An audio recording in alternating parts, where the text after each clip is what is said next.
no tengo ningún conflicto de intereses. Y bueno, todo esto empieza en octubre del 2019. Se trata de una paciente de sexo femenino de 67 años de edad que tiene los siguientes antecedentes relevantes. Ella es portadora de diabetes mellitus tipo 2 y de hipertensión arterial, aproximadamente con 10 años de diagnóstico, y refiere a un control irregular. Dentro de sus quirúrgicos refiere a una colecistectomía en la juventud, no recuerda cuándo, y una cesárea que le realizaron en 1986. Niega alergias y refiere tuvo un evento transfusional durante un procedimiento obstétrico con alguna complicación en 1984. Dentro de sus medicamentos de uso crónico, ella toma metformina, 850 miligramos cada 12 horas irregularmente, losartán 50 miligramos diarios y únicamente.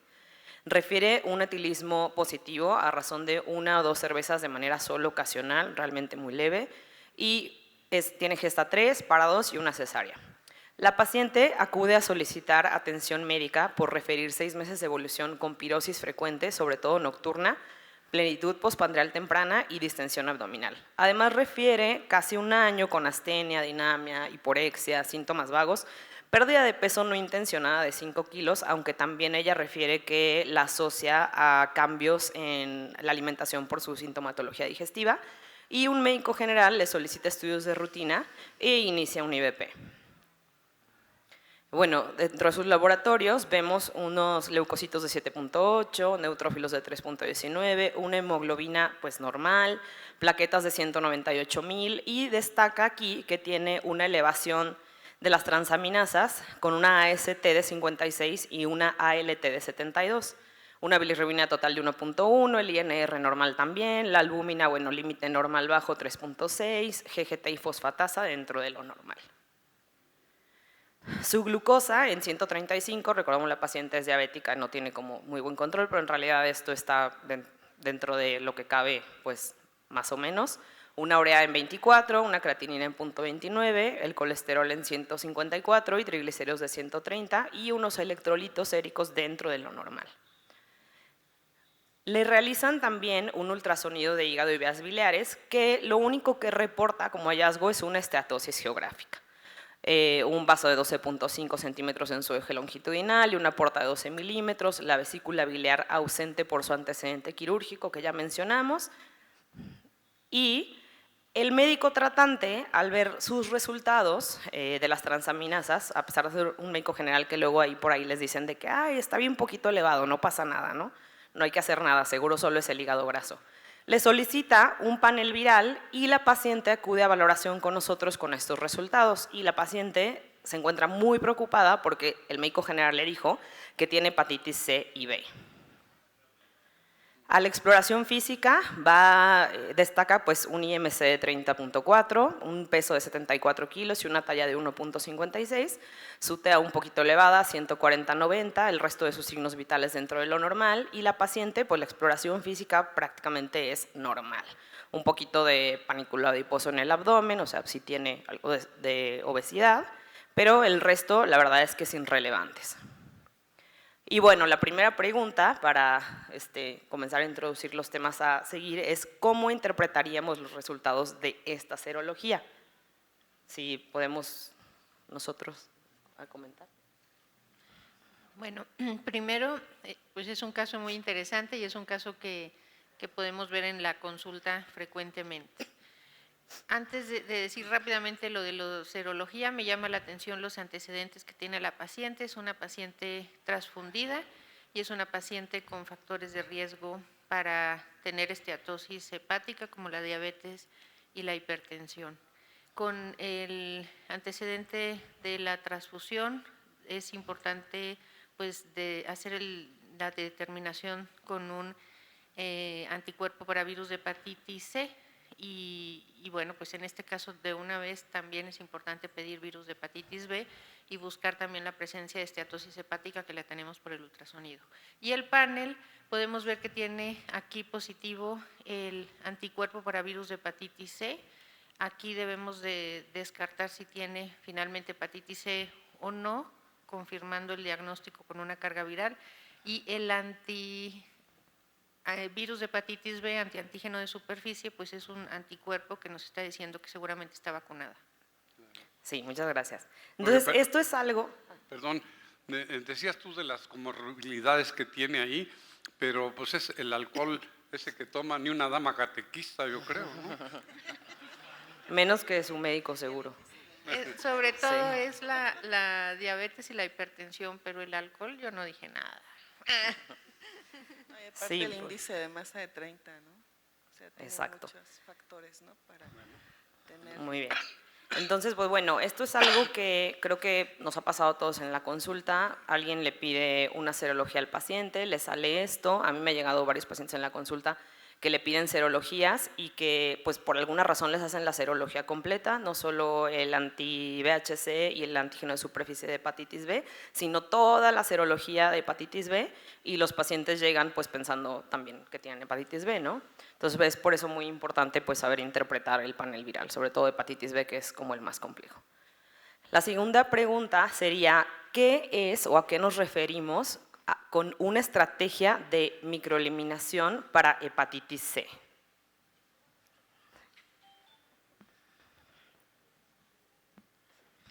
Esa es mi plática y para asegurarme que se queden no voy a decir ahorita hasta mi plática. Ok, muy bien.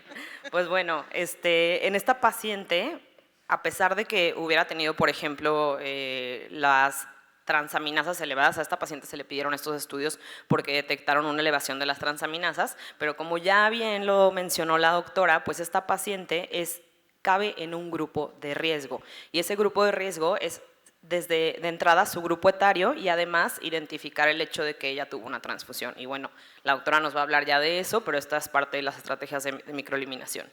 Y bueno, ¿qué estudios complementarios solicitaríamos? Pues aquí esta paciente ya sabemos que tiene el anticuerpo total para virus de hepatitis C. Es importante saber si esta infección está activa y entonces hay que hacerle una carga viral, una PCR para virus de hepatitis C. Independientemente ya tiene un ultrasonido, pero es importante realizar algún método no invasivo para saber si esta paciente tiene algún grado de fibrosis hepática, que puede ser por una elastografía transitoria, y como es una paciente obesa, pues seguramente tendrá que ser con alguna sonda XL si es por FibroScan, o elastografía por ultrasonido con Shortwave. Pero si no lo tenemos a la mano y que muchas veces nos puede pasar en nuestro consultorio, pues empezándole a hacer hasta un FIB4, donde podemos tener la relación de transaminasas plaquetas y podemos ya desde ahí imaginarnos si o determinar si esta paciente tiene fibrosis avanzada o no tiene fibrosis hepática. Chela. Sí, Chela. Gracias. Y bueno, aquí también mencionar que los estudios que dijo Eira son muy importantes, pero también tenemos un anticuerpo contra el antígeno de superficie de hepatitis B positivo. Entonces, ahí el resto del panel viral para hepatitis B está negativo, está vacunada, pero es importante ver qué niveles de anticuerpos tiene y si estos anticuerpos son protectores. No en todos los laboratorios se hacen, pero si se pide dirigidamente y vemos que no tiene los anticuerpos suficientes, pues mandamos a revacunar. Muy bien, muchas gracias. Y pues bueno, a la paciente se le realizó obviamente su carga viral de hepatitis C, la cual salió positiva, y pues de paso también por su sintomatología se le hizo una endoscopía que únicamente mostró una hernia hiatal tipo 1, el resto sin alteraciones. Se le volvieron a tomar laboratorios que volvieron a salir igual con las transaminasas elevadas, y aquí pues sí, no tiene FibroScan porque no había como disponibilidad del mismo, pero sí tenemos que hay un cálculo de FIB4 que sí nos reporta pues probablemente una fibrosis significativa y una PRI que sale pues en zona gris, ¿no? Entonces, la paciente recibió tratamiento con su fosbuvirvel-patasvir por 12 semanas y logró respuesta viral sostenida. La pregunta ahora también, que vamos a hablar también de eso, es ¿qué hacemos ahora con la paciente? ¿Cuál sería el seguimiento de un paciente que logra respuesta viral sostenida? Y si existen diferencias entre un paciente que tú ya sabes que no tiene fibrosis avanzada contra los que sí la tienen o ya tienen cirrosis. Doctor, esa es mi plática ahora. Por eso. Y a mí, las respuestas de las doctoras ya se echaron mi plática también. Entonces, eso sí es importante. Pero sí, entiendo que yo creo que las preguntas que se están haciendo en el caso van dirigidas específicamente a los puntos que vamos a desarrollar cada uno en las charlas, ¿verdad? Definitivamente que sí. Exacto. Bueno, yo creo que está muy bien complementar todo el caso clínico con las pláticas y bueno, yo creo que aquí lo más importante es lo que acabas de mencionar, que es diferente si tiene fibrosis o no tiene fibrosis y en este caso que estamos viendo que ya por FIB4 tiene una fibrosis avanzada, entonces un ultrasonido cada 6 meses siempre y hacer conciencia en el paciente que se lo haga aunque no venga a consulta y que él sepa si hay o no y para qué se pide, que es para la detección oportuna de carcinoma hepatocelular. Muy bien. Y pues sí, el paciente se dio de alta de tercer nivel, a continuar seguimiento a su segundo nivel de adscripción y justamente se le indicó que se hiciera un ultrasonido cada 6 meses y que se hiciera laboratorios, ¿no? Valoración en su unidad. Desafortunadamente, como les pasa a muchísimos pacientes, la paciente perdió seguimiento por muchos años y en 2023 decide hacerse un ultrasonido para ver cómo anda su hígado y el médico ultrasonografista, porque se lo hicieron en Salud Digna, entonces no era un radiólogo, le comenta que trae una gran mancha en su hígado, ¿no? El paciente vuelve al IMSS, lo vuelven a referir y lo envían directamente a cirugía oncológica sin pasar por gastroenterología. Y pues bueno, se le realiza ya esta tomografía donde se observa una lesión en el lóbulo hepático derecho de aproximadamente 49 milímetros en su eje mayor, con realce tras la administración de contraste en la fase arterial y un lavado en la fase venosa. Y se le realizan estos marcadores tumorales que están pues dentro de la normalidad y pues tomando en cuenta que aparentemente no es un paciente con cirrosis, se le realiza una biopsia hepática percutánea que reporta un hepatocarcinoma bien diferenciado. El familiar nos comenta que leyó, bueno ellos, que leyó en Google que el tratamiento para el virus C pudiera haberle provocado el cáncer. Entonces, la última pregunta, que también abre los temas que vamos a tratar, es ¿cuál es el efecto del tratamiento con los antivirales de acción directa en el riesgo de hepatocarcinoma? ¿Y qué hay sobre el riesgo de hepatocarcinoma en ausencia, o sea, en pacientes no cirróticos, pero en el contexto de hepatitis virales en pacientes con fibrosis avanzada?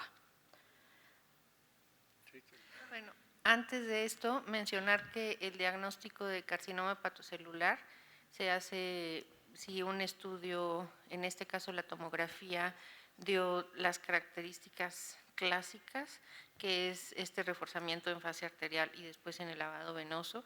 Entonces aquí no era necesario hacer ninguna biopsia hepática.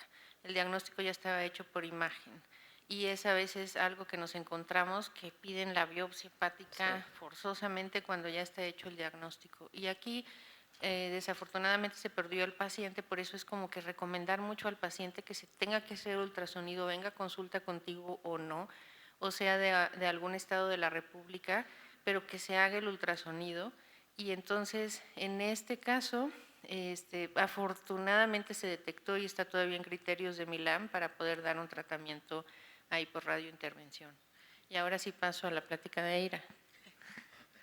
Esas dos preguntas son importantes, sobre todo las vamos a ver en la charla. Cuáles, sobre todo algunas veces los pacientes se espantan porque les van a dar antivirales de acción directa y al principio estaba el boom que probablemente desarrollaban más carcinoma hepatocelular, que vamos a ver la respuesta durante la charla, pero creo que es importante considerar que si también tenemos algún paciente con carcinoma hepatocelular y se puede llevar algún tratamiento locorregional, primero hay que tratarle el carcinoma hepatocelular y ya que esté controlado pasamos a dar el tratamiento con antivirales de acción directa. Muchas gracias. Y pues bueno, la paciente está en buen estado general. Esto ya fue de servicio de cirugía únicamente, aparentemente una función hepática conservada, una lesión única en estadio temprano. Y lo que se realizó fue una embolización arterial selectiva y una hepatectomía derecha. El reporte histopatológico ya de la hepatectomía pues nos corrobora que el paciente sí era cirrótico, o sea, a pesar de no teníamos un fibroscan y sí teníamos ahí como esa sospecha, pero nada confirmatorio y estaba en un estadio pues compensado. Y pues básicamente La paciente, la verdad es que tuvo complicaciones posteriores a la cirugía y falleció, pero pues bueno, es un caso para ilustrar esto.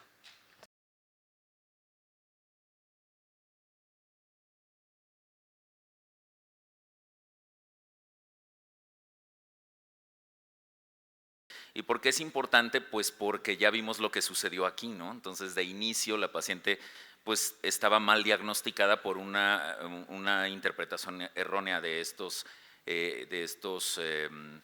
marcadores o de estos antígenos y anticuerpos. Entonces, algo que es muy importante es que debemos recordar que la hepatitis viral B y C representa un problema de salud pública muy importante y es por eso que tenemos un módulo para hablar de ello. ¿Por qué? Porque es una de las infecciones crónicas que generan daño hepático a futuro en una alta proporción, pero que desafortunadamente en algunos casos pues es hasta asintomática, ya vieron, ¿no? En estas cosas. En este caso la paciente tenía síntomas, pero ya de complicaciones, pero no propiamente de una infección aguda o crónica. Es muy importante hacer notar que los pacientes pueden evolucionar desde fibrosis, cirrosis y hepatocarcinoma, justo como lo vimos, y por supuesto es una causa importante de mortalidad hepática. Vean ustedes cómo si hablamos de hepatitis C crónica, la prevalencia mundial reportada en 2015 es de 1% en general en promedio 1%, y si ustedes dicen 1%, pues qué poquitos pacientes son, ¿no? Pero en realidad si lo multiplicamos son 257 millones de personas que al menos en esa fecha estaban reportadas como tal. Lo mismo pasa para la hepatitis B, ¿no? La prevalencia mundial es 3.5% en promedio, pero significa 71 millones de personas infectadas por virus de hepatitis B, que si ven ustedes es menor la proporción versus hepatitis C. ¿Por qué? Porque el virus B tiene una vacuna y desafortunadamente tampoco sabemos y no indicamos la vacuna en este punto, cosa que comentó la doctora Castro. Y algo que también es importante decir es que en México se considera un país de prevalencia baja y entonces de repente como que decimos, no, pues hepatitis B ni vemos, ni es importante, ni no, claro que lo es, definitivamente que sí, ¿no? Entonces vamos a hablar primero sobre la interpretación del panel para hepatitis C, que digamos que es un tanto más sencilla. Y tenemos que decir entonces que la hepatitis C se ha convertido en una de las principales causas de enfermedad hepática crónica, como ya lo hemos dicho, y sobre todo del desarrollo de carcinoma hepatocelular. Recordemos que es un virus RNA y que tiene 7 genotipos diferentes y que además tiene múltiples subtipos, y anteriormente era muy importante determinar el genotipo porque pensábamos que de acuerdo al genotipo pues teníamos que elegir el antiviral para poderlo tratar, pero ahora afortunadamente ya no. ¿Por qué? Porque contamos con antivirales de acción directa que son pangenotípicos y panfibróticos que han simplificado y ayudado definitivamente al manejo y al tratamiento de esta infección crónica. Algo que tenemos que decir muy importantemente es que el virus, vean ustedes, no se integra al núcleo celular, no se integra a los hepatocitos y por lo tanto puede ser eliminado. De tal manera que podemos decir que la hepatitis C tiene cura, sí, definitivamente que sí, pero lo que tenemos que evaluar precisamente es la vigilancia de estos pacientes, porque sabemos, y más adelante se tocará, que el virus pues, puede generar la propia infección, aunque ésta sea controlada, puede generar la carcinogénesis, ¿no? Que es muy importante. Ahora, para el diagnóstico, miren, la sola presencia del anticuerpo antivirus de hepatitis C no se considera como un marcador de enfermedad activa. Es decir, justo lo que comentábamos, ¿no? La paciente tiene un anticuerpo positivo, pero ¿qué tenemos que hacer? Tenemos que tomar una PCR, es decir, hacer una carga viral, porque de esa manera es la manera en la que nos vamos a dar cuenta si tenemos una infección pasada o si tenemos una infección activa, que eso es muy importante.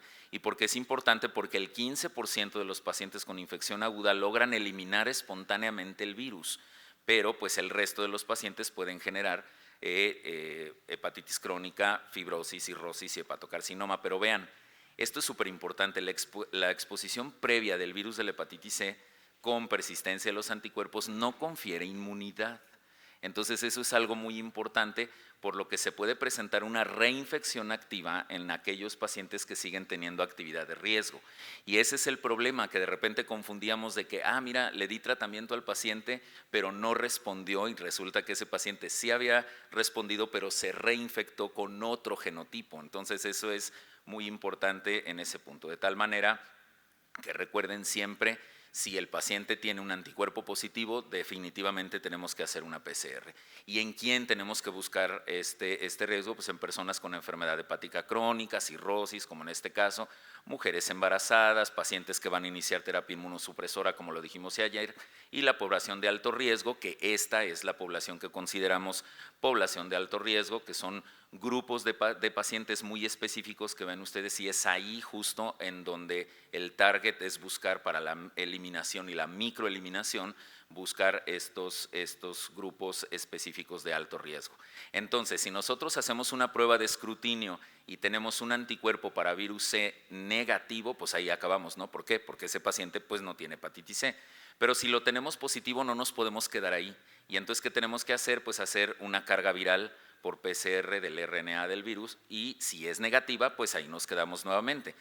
¿Esto qué quiere decir? Que probablemente este paciente pues haya tenido una exposición anterior, pero que como no tiene carga viral positiva, pues no tiene una infección activa, y por lo menos en este momento pues no tiene una infección activa.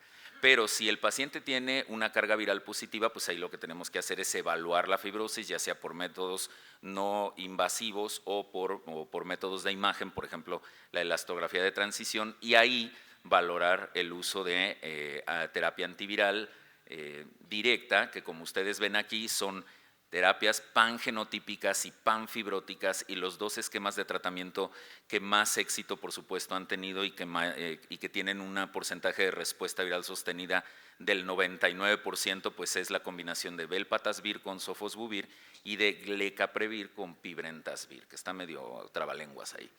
Entonces, así de simple, ¿no? La hepatitis C, el diagnóstico de hepatitis C es muy sencillo, y por esa razón yo creo que definitivamente deberíamos también extendernos, y como es la estrategia a nivel mundial, pues extender este conocimiento al médico de primer contacto para que realmente sepa cómo diagnosticar a estos pacientes. Si hablamos de hepatitis B, es diferente, porque aquí el virus de la hepatitis B sí es un virus que es DNA, que tiene un periodo de incubación largo. Vean ustedes aquí, el 70% de los casos son asintomáticos, pero miren, podemos tener pacientes con una infección aguda a corto plazo y síntomas variables e incluso asintomática con posterior resolución. En la mayoría de los adultos, el 85% de los pacientes se resuelven. No así en los niños. En los niños es al revés. Si los niños adquieren el virus de la hepatitis B, muy seguramente van a desarrollar hepatitis crónica y van a evolucionar a eso. Entonces, esa es una situación importante. Y aquí la diferencia con el virus de la hepatitis C es que el virus entra a la célula a través de este receptor que se llama NTCP de la membrana citoplásmica, pero miren, directito ¿a dónde? Al núcleo celular, de tal manera que esto genera la integración del virus y la incapacidad para que nosotros efectivamente podamos eliminarlo. Entonces eso hace que la estrategia de tratamiento sea muy compleja. Bueno, puede serlo o no, como lo escuchamos ayer en la conferencia magistral de la doctora Eira Cerda. Entonces, algo que tenemos que recordar, y este es un esquema súper sencillo para que todo el mundo nos acordemos, es que el virus mide 42 nanómetros, pero lo más importante es que, miren, tiene un antígeno que está en la superficie y por esa razón se llama antígeno de superficie. Tiene un antígeno que está en el centro, en el corazón, y por eso se le llama antígeno core. Por supuesto, tiene una carga viral que podemos determinar, pero además tiene un antígeno que se llama antígeno E, que está entre la capa del core y la capa de superficie, y en base a esto es en la manera en la que nosotros podemos determinar la positividad de antígenos y de anticuerpos para poder hacer el diagnóstico en estos casos. ¿En quién vamos a buscar esta infección? Pues en personas nacidas en países de alta prevalencia, mujeres embarazadas, terapia inmunosupresora, como ya lo dijimos, y en población de riesgo, que si se fijan, la población de riesgo para hepatitis B es muy similar a la población de riesgo para virus de hepatitis C. Vean ustedes que todos estos grupos son justamente en quienes tendremos que hacer esta búsqueda intencionada. Y recuerden que el virus de la hepatitis B tiene diferentes fases de la infección y que miren ustedes aquí la manera en la que dinámicamente los valores de la ALT y los valores de la carga viral, es decir, de la replicación viral,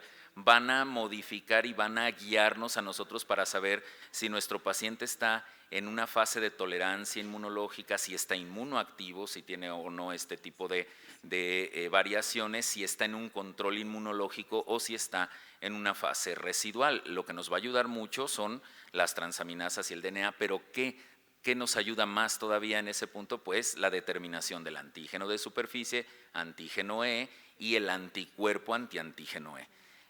Estas cosas de repente pueden ser un poco confusas, pero esta tablita es muy práctica y muy sencilla para que nosotros podamos hacer la interpretación de estos marcadores virales. Si nosotros tenemos un antígeno de superficie positivo, pues es un marcador de infección y el paciente tiene una infección aguda o tiene una infección crónica que se ha prolongado durante más de 6 meses la presencia de este antígeno de superficie. Si nosotros tenemos un anticuerpo contra el core, ¿por qué? Porque no podemos determinar el antígeno core. De repente alguien podría hacer una solicitud de laboratorio pidiendo determinación del antígeno core en sangre y eso no es posible. ¿Por qué? Porque este se integra al núcleo y por esa razón no es posible hacerlo. Pero el anticuerpo anticore, vean ustedes, aparece al inicio de los síntomas en la infección aguda, pero persiste de por vida. Eso es muy importante y es un indicador de infección previa o en curso sin un tiempo definido. El anticuerpo antiantígeno de superficie, como vimos en el caso clínico, pues es una respuesta a la vacunación o bien una cero conversión del antígeno de superficie e indica inmunidad. Por esa razón dijimos, esta paciente está vacunada. La determinación de la carga viral por DNA pues se correlaciona con los niveles de partículas del virus, con esta replicación, y esta nos va a ayudar mucho para dirigir nuestro tratamiento a estos pacientes. El antígeno E puede estar presente o no en muchos de los casos de hepatitis crónica que ya vimos ayer en la conferencia magistral, pero sobre todo miren ustedes, esto es lo que indica la infectividad en estos pacientes, entonces es importante determinarlo y el anticuerpo anti-E pues habitualmente se desarrolla cuando se pierde el antígeno E y genera o indica una remisión de la enfermedad o que no hay actividad o bien que hay una baja infectividad en el caso de que tengamos positivo el anticuerpo el antígeno de superficie. Entonces, en resumen, los marcadores de infección aguda, pues entonces va a ser antígeno de superficie, anticuerpo anticore tipo IgM y la presencia de carga viral detectable. Y la resolución de esta infección aguda, que va a ser pérdida del antígeno de superficie, persistencia del anticuerpo antiantígeno de superficie y la presencia de un anticuerpo IgG contra el core, ¿de acuerdo? Y si nosotros decimos, bueno, ¿cuáles son los marcadores de infección crónica? Son el antígeno de superficie, vean ustedes aquí bien importante, 6 meses de persistencia, el anticuerpo anticore IgG y la presencia o no del antígeno E que indica, como decíamos, infectividad.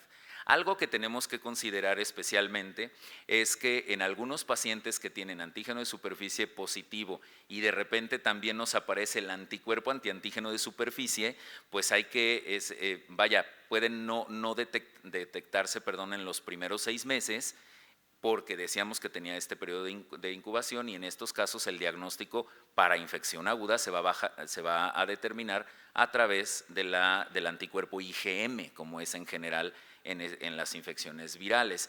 Y algo importante, si de repente mandamos a hacer los marcadores virales y tenemos tan positivos tanto el antígeno como el anticuerpo de superficie, puede ser que estemos en la fase en la que se está produciendo el anticuerpo y en la que se está eliminando el antígeno y que todavía estén así presentes, o bien que esta situación debemos considerarla pues a los pacientes siempre como antígeno de superficie positivos, como potencialmente infectados, hasta que este se resuelva. O sea, no podemos decir, bueno, ya está haciendo anticuerpos, pues ya no pasa nada, ¿no? Seguramente lo va a eliminar y hay que tener mucha conciencia en eso. Pero algo también muy importante es la presencia del IgG anticore, en donde sí, efectivamente, puede indicar también la presencia de una infección oculta, y es por eso que debemos pedirlo en estos pacientes que tenemos y que van a ser sometidos a inmunosupresión. Otra vez una tablita muy sencilla que viene en el libro, en el que seguramente ya descartaron, para que sea una guía rápida de diagnóstico para todos ustedes. Y algo que comentaba la doctora Castro, que es la cuantificación del antígeno de superficie, también puede ser importante, porque esto nos va a indicar o nos va a ayudar para determinar el tratamiento, la carga viral, por supuesto, para el virus de hepatitis B, dependiendo la cantidad es o no, si vamos a tomarla como criterio para el tratamiento, y deberíamos hacerlo en todos los pacientes. A veces no tenemos esta situación disponible. La prevención no es otra cosa más que la vacunación. Recordemos que eso es muy importante, y la prevención para la transmisión vertical es muy importante hacerla en todas las mujeres embarazadas, y se pueden usar tenofovir disoproxil fumarato a partir de la semana 24, que es muy importante para prevenir la infección en recién nacidos. Para irnos, conclusiones: las hepatitis virales pues son una causa muy frecuente de enfermedad hepática crónica y cirrosis y hepatocarcinoma. El diagnóstico serológico, como vieron, es de vital importancia para evitar estas confusiones que decíamos y no dejar progresar a nuestros pacientes. Y algo muy importante, la detección y el envío a tratamiento de hepatitis C crónica son claves para la erradicación.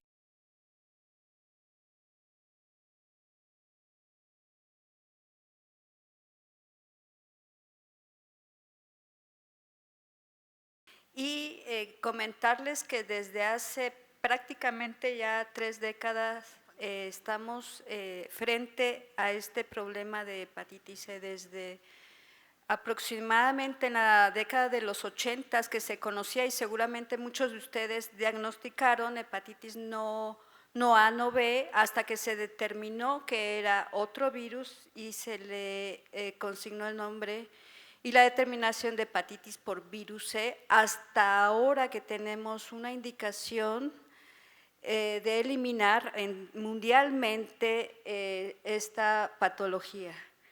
En México, como ustedes han escuchado,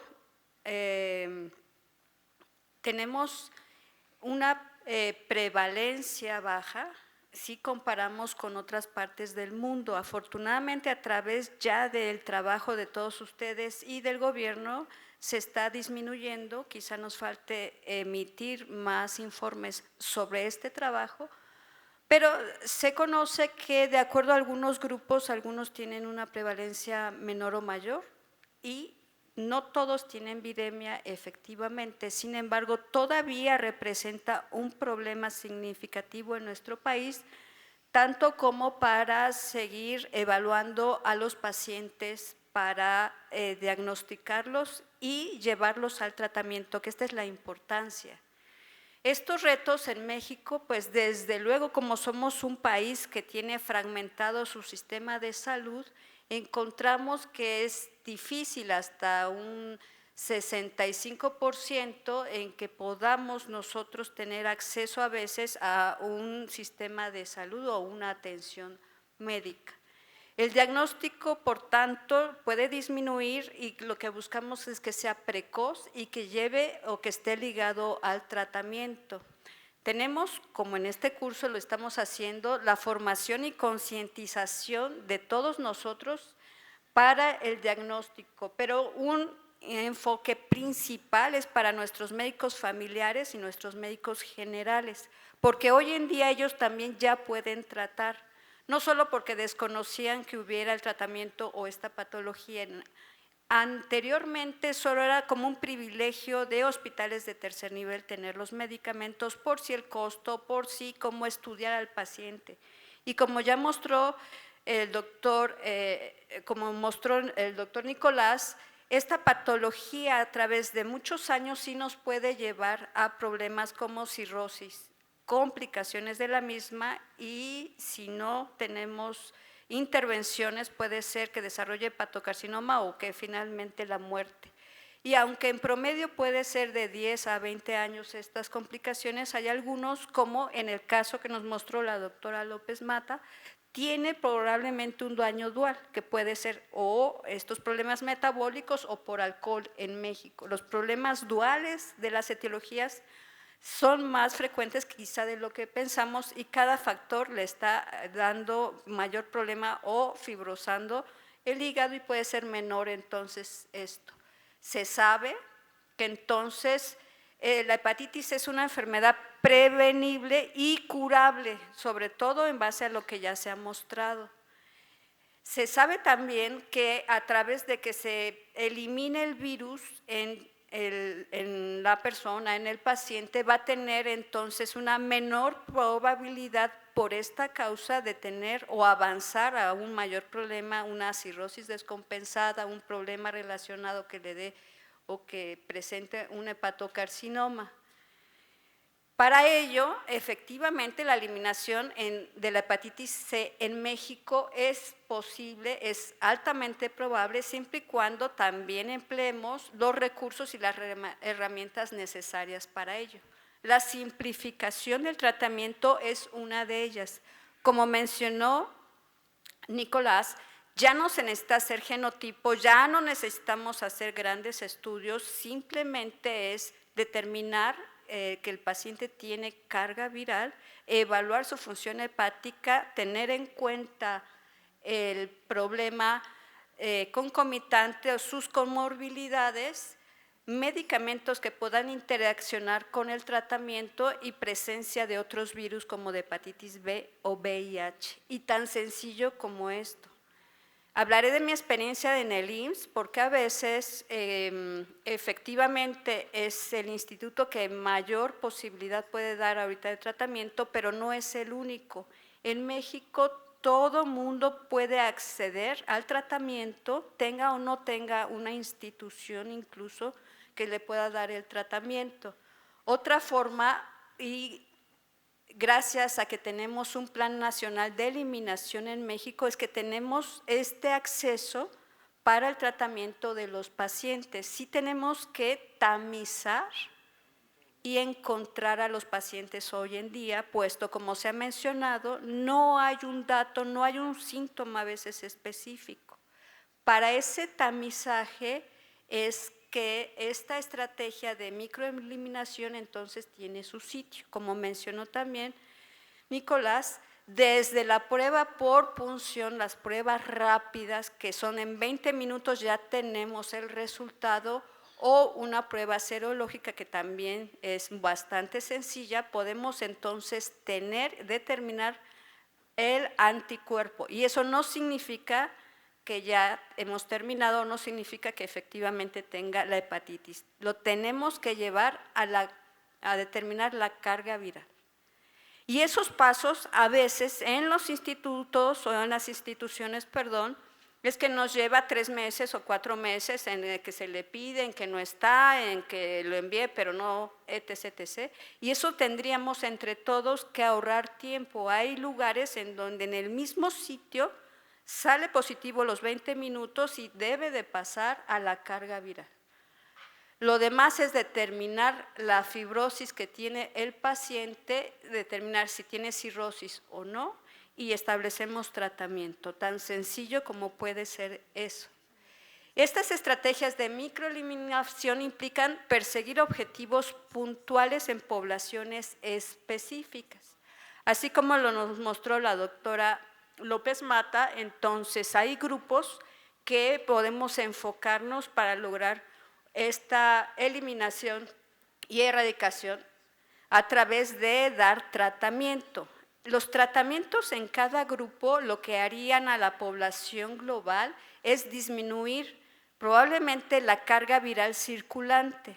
Y aunque todavía hay algunos subgrupos de pacientes que persistirán todavía con un porcentaje elevado de prevalencia de esta enfermedad, se puede lograr la disminución, quizá no tan como quisiéramos en el 2030, pero sí se puede lograr. Las poblaciones deberían ser consideradas para proyectos de microeliminación.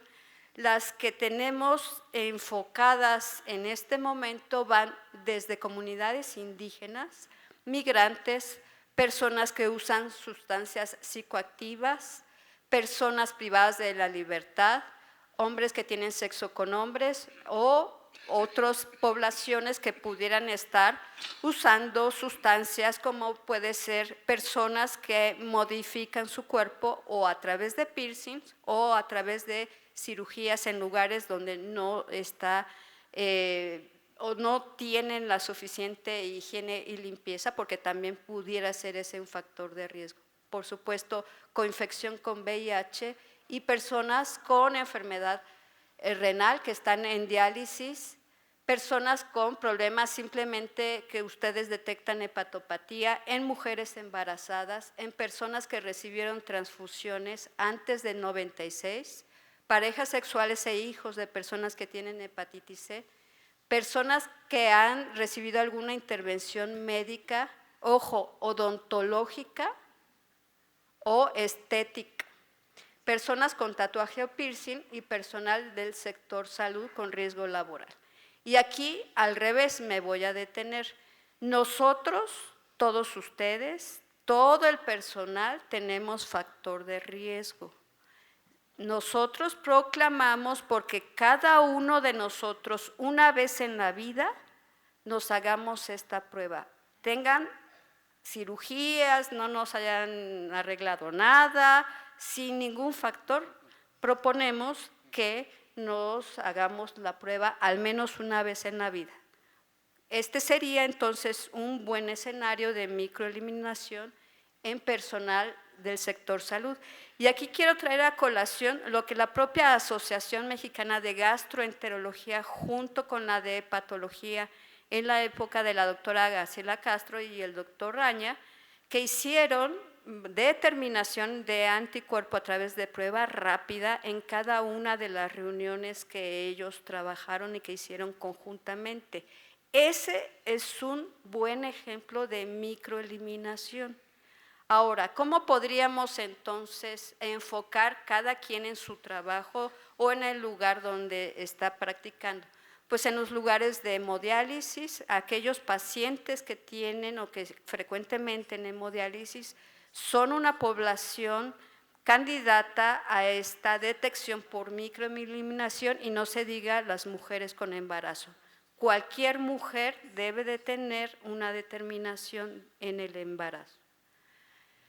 Sin embargo, también tenemos otras acciones que pueden ser llevadas a cabo o implementar en los hospitales. Puede ser incluso solo en el servicio de urgencias, si pudiéramos implementar ahí, cualquier persona que vaya por cualquier causa se le haga una determinación. O bien en nuestro consultorio. También otra podría ser la microeliminación en campañas.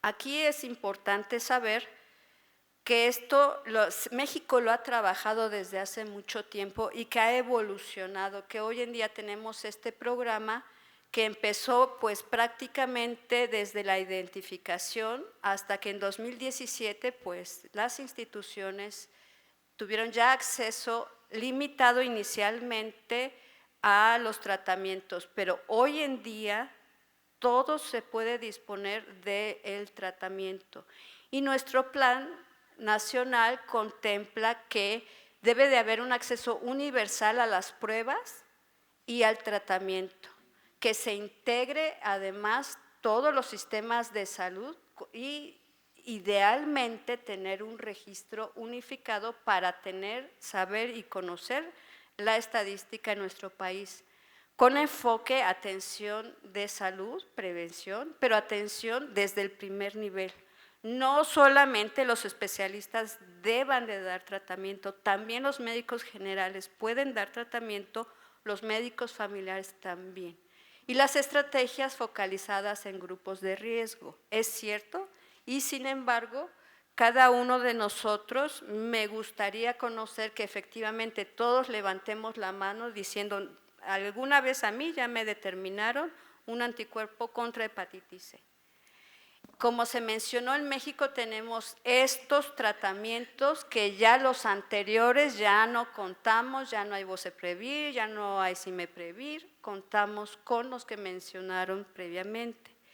Y estos tratamientos son pangenotipos y panfibróticos. Sofosbuvir, velpatasvir es el tratamiento de una sola tableta. Lo tenemos disponible, es un solo comprimido, una vez al día. Recuerden que los tratamientos son vía oral. Así como colectivamente conocemos al GP, para que no nos suene como a trabalenguas, como dijo Nico. Sin embargo, ambos dos son igual de efectivos, sí, en las poblaciones para tratamiento. Lo que sabemos últimamente a través del boletín del Programa Nacional en la eliminación de la hepatitis C es que al menos se ha avanzado de tamizaje el 78% en el grupo específico, que son personas que viven con VIH a nivel nacional. Si de todos estos una proporción ya están ligados al tratamiento, sería lo ideal, pero solamente nos reportan que está un 78% de avance en el tamizaje. También lo que nos reportan es que desde el 2020, y esto por problemas de pandemia, hubo una ligera disminución en el número de casos. Sin embargo, no quiere decir exactamente que estén disminuyendo los casos, sino que pudo haber un problema también de tamizaje relacionado con la pandemia. En el estado, aquí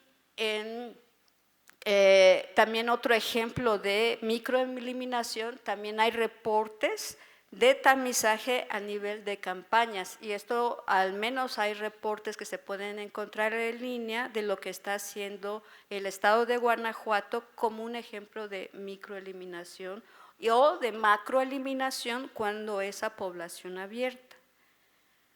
¿Qué podremos hacer entonces o qué debemos de hacer? Yo lo tengo. Otro ejemplo de microeliminación no solamente está dado en grupos especiales, porque hasta nuestra familia podría haber alguien con hepatitis C. Y lamentablemente cuando estamos presentes en alguna reunión familiar, pues todo el mundo sabe que debe de cumplir una cuota de consultas y bueno, contestar.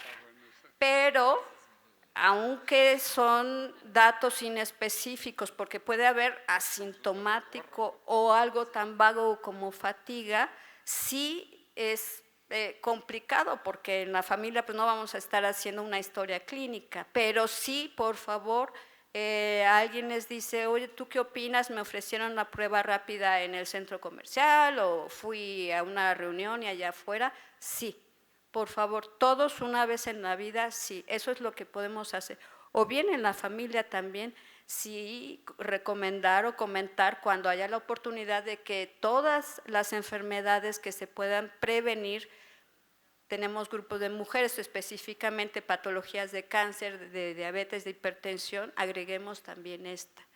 Lo que se trata entonces de hacer esta microeliminación o macroeliminación cuando se hace en población general es que prontamente o que esté ligado al tratamiento, y ahí lo que podemos hacer es desde explicar el proceso al paciente para que no abandone.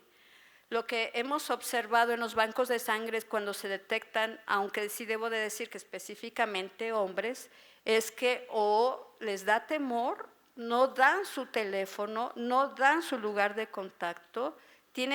Lamentablemente en México tenemos el problema de que creemos que si damos nuestro contacto, pues nos van a llamar para extorsionarnos o para algo, lamentablemente, perdón, ¿lo dije?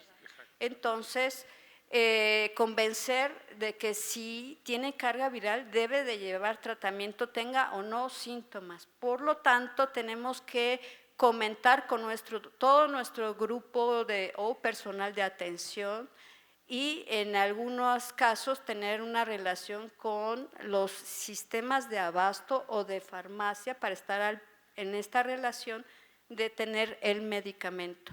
También podemos pedirle a las personas que sean 2 números telefónicos, su correo electrónico, anotarlo siempre en el expediente.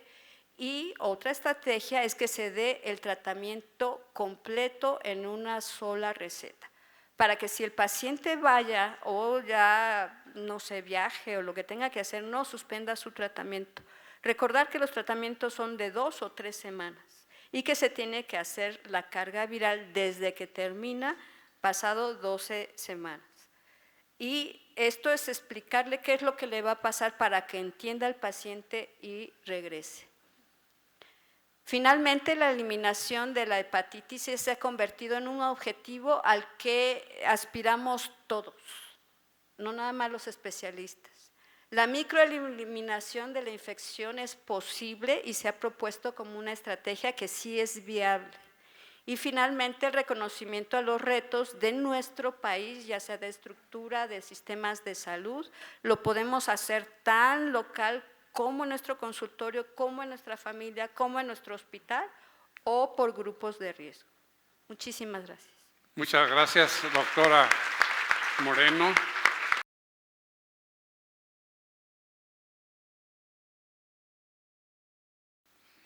Desde la aprobación del primer antiviral de acción directa, hemos visto que afortunadamente cada vez más personas tienen acceso al tratamiento contra el virus de hepatitis C y gracias al plan de eliminación esperamos que esto siga aumentando y gracias a esto pues han logrado la curación muchos de estas personas. La cascada de la cura de la hepatitis C viene desde las pruebas de detección con el anticuerpo de virus de hepatitis C, posteriormente la confirmación con la carga viral del virus de hepatitis C. Y en ese momento, si se confirma, es muy importante realizar las pruebas no invasivas que tengamos ahí, como por ejemplo en el caso clínico que nos presentamos, no tenían elastografía, pero bien se le hizo FIB4 y APRI, que es lo que viene dentro del Plan Nacional de Eliminación y que es sencillo porque nada más necesitamos las pruebas de funcionamiento hepático y las plaquetas. Hacemos estas pruebas no invasivas, si tenemos a la mano elastografía también le hacemos elastografía para definir si el paciente tiene fibrosis o no tiene fibrosis. Si el paciente no tiene fibrosis, como bien lo decía la doctora Moreno, se puede tratar por el médico internista, por el gastroenterólogo, por el hepatólogo, por el médico general. Se trata y si el paciente tiene una fibrosis avanzada, pues ahí sí se recomienda que se envíe al especialista. Posteriormente, se debe de dar tratamiento con los antivirales de acción directa y vincular a tratamiento en los hospitales en donde se tenga la disponibilidad del tratamiento y dar las indicaciones para maximizar la adherencia hacia que los pacientes verdaderamente se tomen este tratamiento. Y después de que el paciente se cura, es muy importante dar prevención y tratamiento para evitar la reinfección. Es muy importante evitar esa reinfección y prevención primaria y secundaria de tratamiento para aquellos pacientes que tienen fibrosis avanzada. ¿Cuál es el criterio para determinar la cura del virus de hepatitis C? Pues la que se ha eliminado el virus de hepatitis C, necesitamos medir la carga viral después de 12 semanas de haber finalizado el tratamiento y a eso es a lo que llamamos respuesta viral sostenida. Si sale a las 12 semanas después de haber terminado el tratamiento negativo, podemos decir que ese paciente se ha curado de virus de hepatitis C. Pero si el paciente tiene fibrosis, no se ha curado aún de esa fibrosis o de esa cirrosis. Y ese concepto siempre hay que tenerlo bien en cuenta. Y aquí, después de la cura, como les decía, es muy importante prevenir y ver si este paciente es de una población que puede tener una reinfección.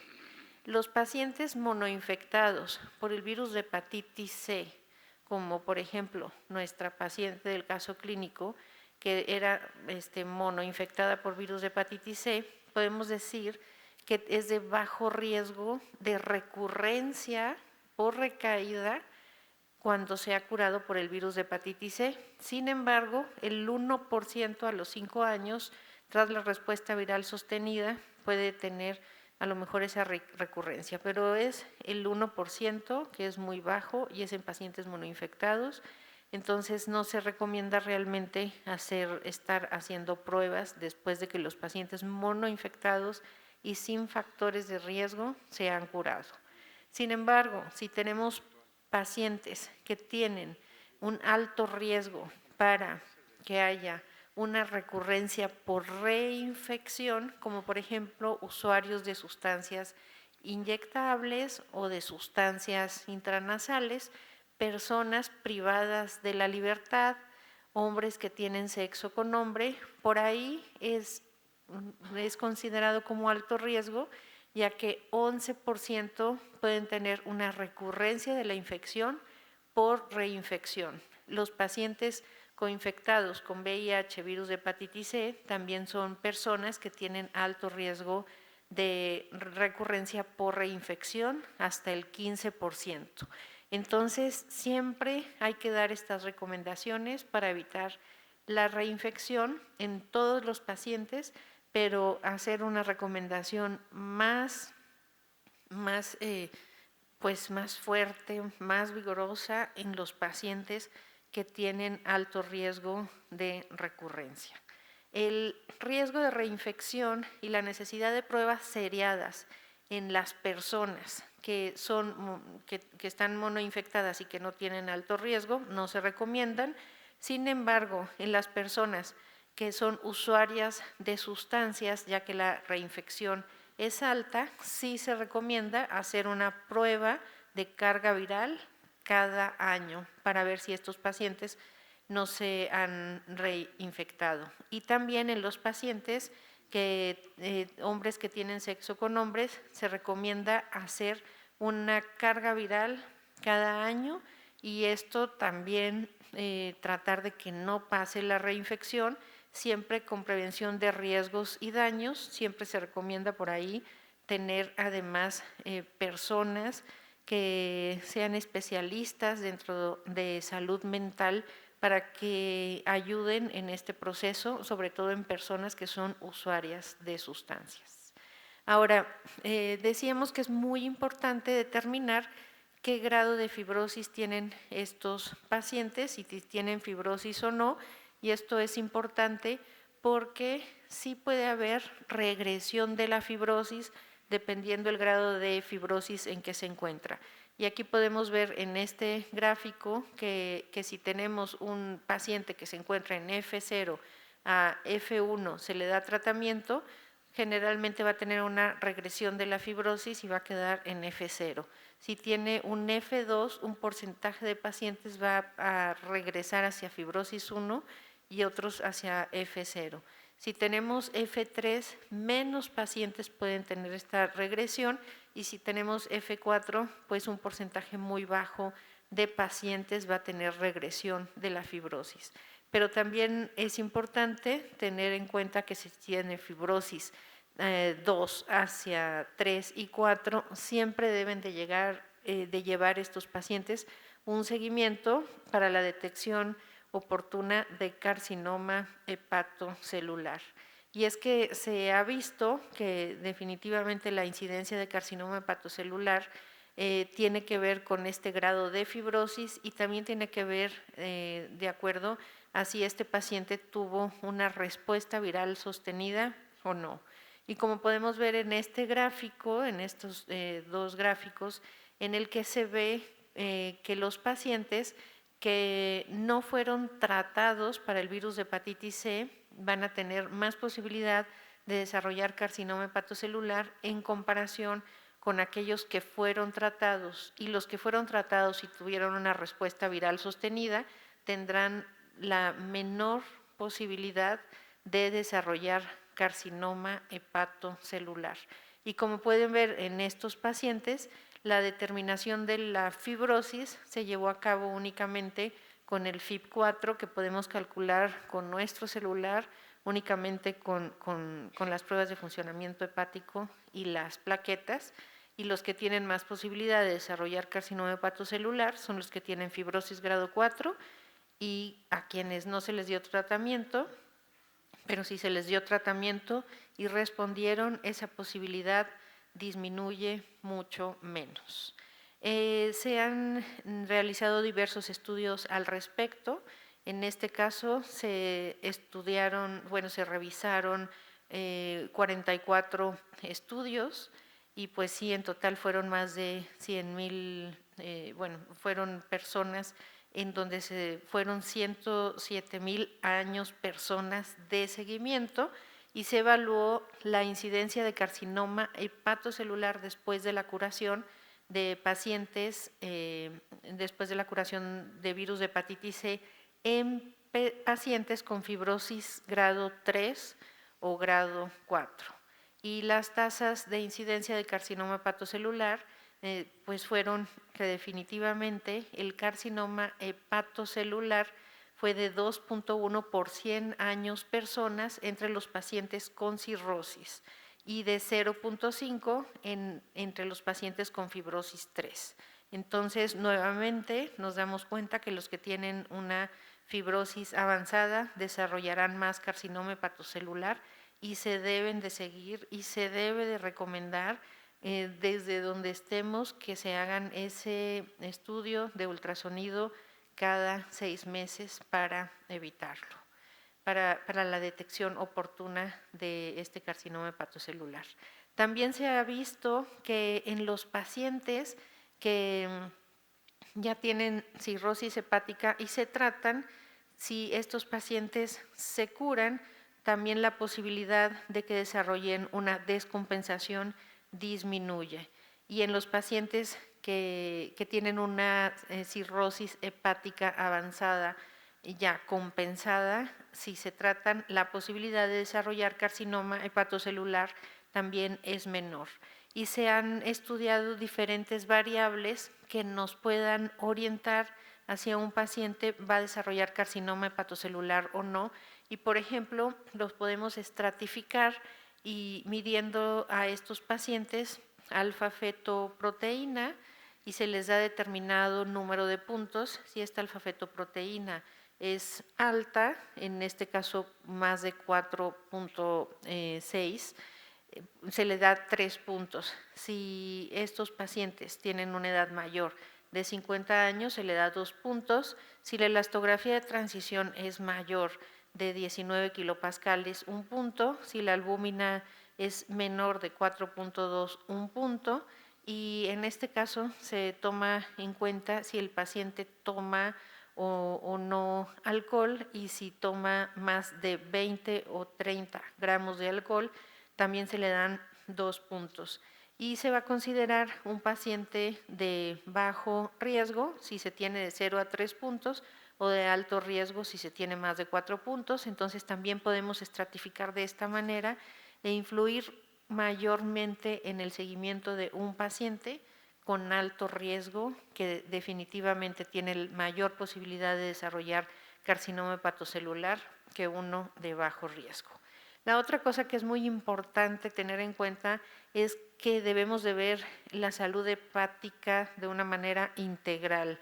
Y en este caso, pues la hepatopatía más frecuente en el mundo es la presencia de esteatosis hepática, y de la esteatosis hepática metabólica. Aquellos pacientes que se curan del virus de hepatitis C, además de ver si tiene fibrosis o no, tenemos de determinar si hay esteatosis hepática o no, ya que también se ha visto que es un factor de riesgo también para desarrollar carcinoma hepatocelular. Definitivamente se suman ahí estos 2 factores y pueden desarrollar más carcinoma hepatocelular aquellos pacientes que tienen esteatosis hepática en comparación que los que no la tienen. Entonces hay que ver ese hígado de manera integral, cuidar tanto la reinfección durante el seguimiento y en cada consulta de los pacientes si son un grupo vulnerable, y también dar las recomendaciones para evitar la presencia de esteatosis hepática para disminuir este riesgo.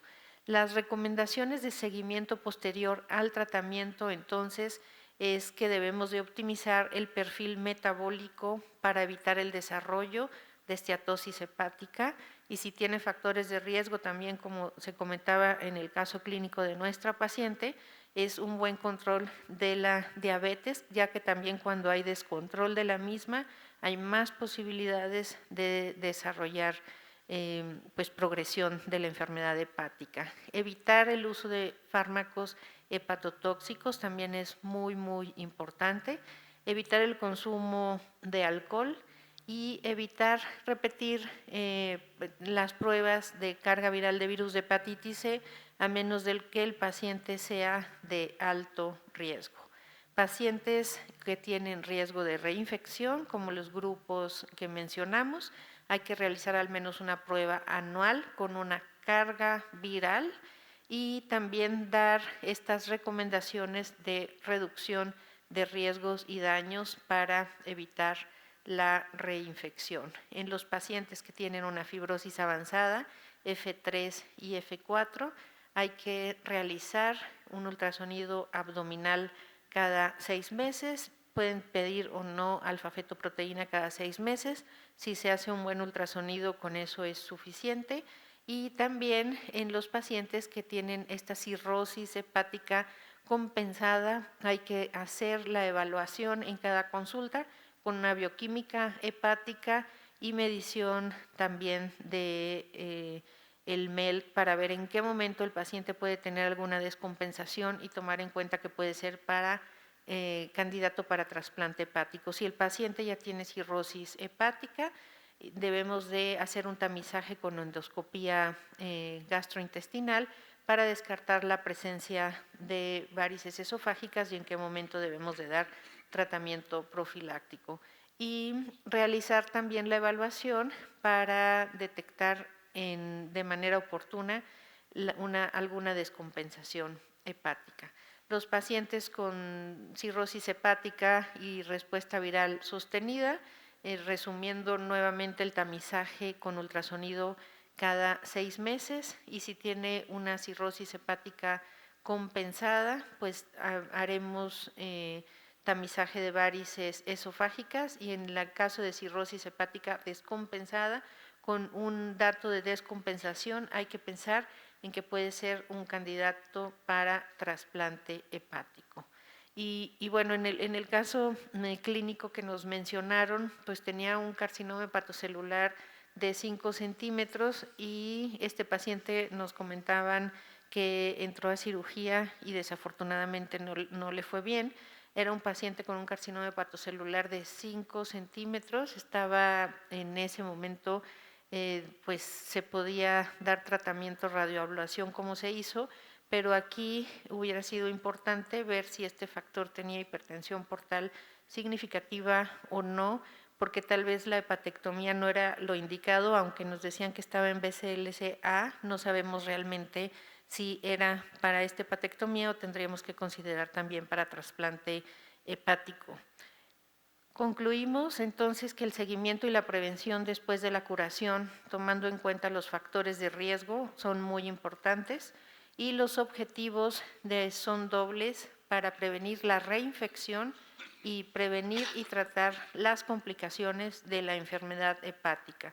Los pacientes con cirrosis pueden desarrollar carcinoma hepatocelular y otras complicaciones relacionadas con el hígado después de la curación.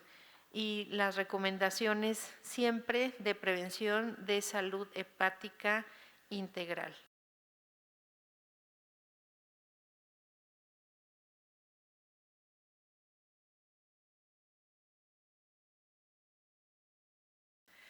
Como todos sabemos, hay muchos factores de riesgo que pueden influir en la enfermedad hepática, desarrollo de fibrosis, cirrosis y carcinoma hepatocelular, y nos enfocaremos en las cuestiones virales.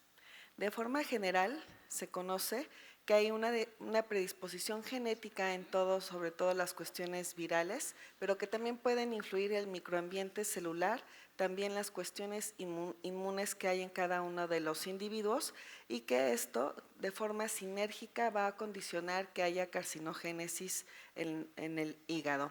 Principalmente se enfocan en 3 mecanismos. Vemos inflamación hepática persistente, el desarrollo de estrés oxidativo y asimismo una alteración de la señalización celular. Algunos virus oncogénicos no de forma directa van a influir en el desarrollo de carcinoma hepatocelular, pero como podemos ver, todas las cuestiones del huésped, la forma inmunitaria y algunas cuestiones también preneoplásicas pueden condicionar a que se desarrolle cáncer. Asimismo, una inflamación crónica va a hacer que estas células de forma persistente tengan alguna inflamación, liberación de estrés oxidativo y algunas citocinas proinflamatorias. Y en las cuestiones de los pacientes con cirrosis hepática hay algunas, sobre todo hipótesis, que alteraciones de la hemostasia en las plaquetas pudiera tener un papel importante en la hepatocarcinogénesis. Aquí, de forma de resumen, podemos ver los mecanismos que pueden influir, sobre todo para el virus de hepatitis B. Principalmente va a ser que el DNA se integra a los hepatocitos y que una proteína X interactúa sobre todo con el factor de transcripción nuclear y las vías de transducción para que estas vías de señalización, sobre todo P53, mTOR y también la beta-catenin, pueda influir en el desarrollo de carcinoma hepatocelular. Para hepatitis D tenemos también alteración de la respuesta inmune, tenemos cambios epigenéticos e influencia del estrés oxidativo, que también va a estar sobre todo en la vía involucrada sistemas de evasión de interferón. Y para hepatitis C tenemos también estrés oxidativo, las células presentadoras de antígenos que pueden estar afectadas, así como la adaptación al estrés oxidativo y también vías de señalización P53 e incrementos de interleucina 1B, 6, factor de necrosis tumoral alfa, entre otros. Y empecemos por cada uno de ellos. Para hepatitis B, ya lo mencionó muy bien el doctor Nicolás, factor de riesgo para desarrollar carcinoma hepatocelular en pacientes que desarrollan cirrosis hasta en un 90% y sin cirrosis de un 20 a un 30%. México, prevalencia de 2%. Y desafortunadamente, este grupo de enfermos, aunque no tengan cirrosis, pueden desarrollar carcinoma hepatocelular de un 5 a un 10%.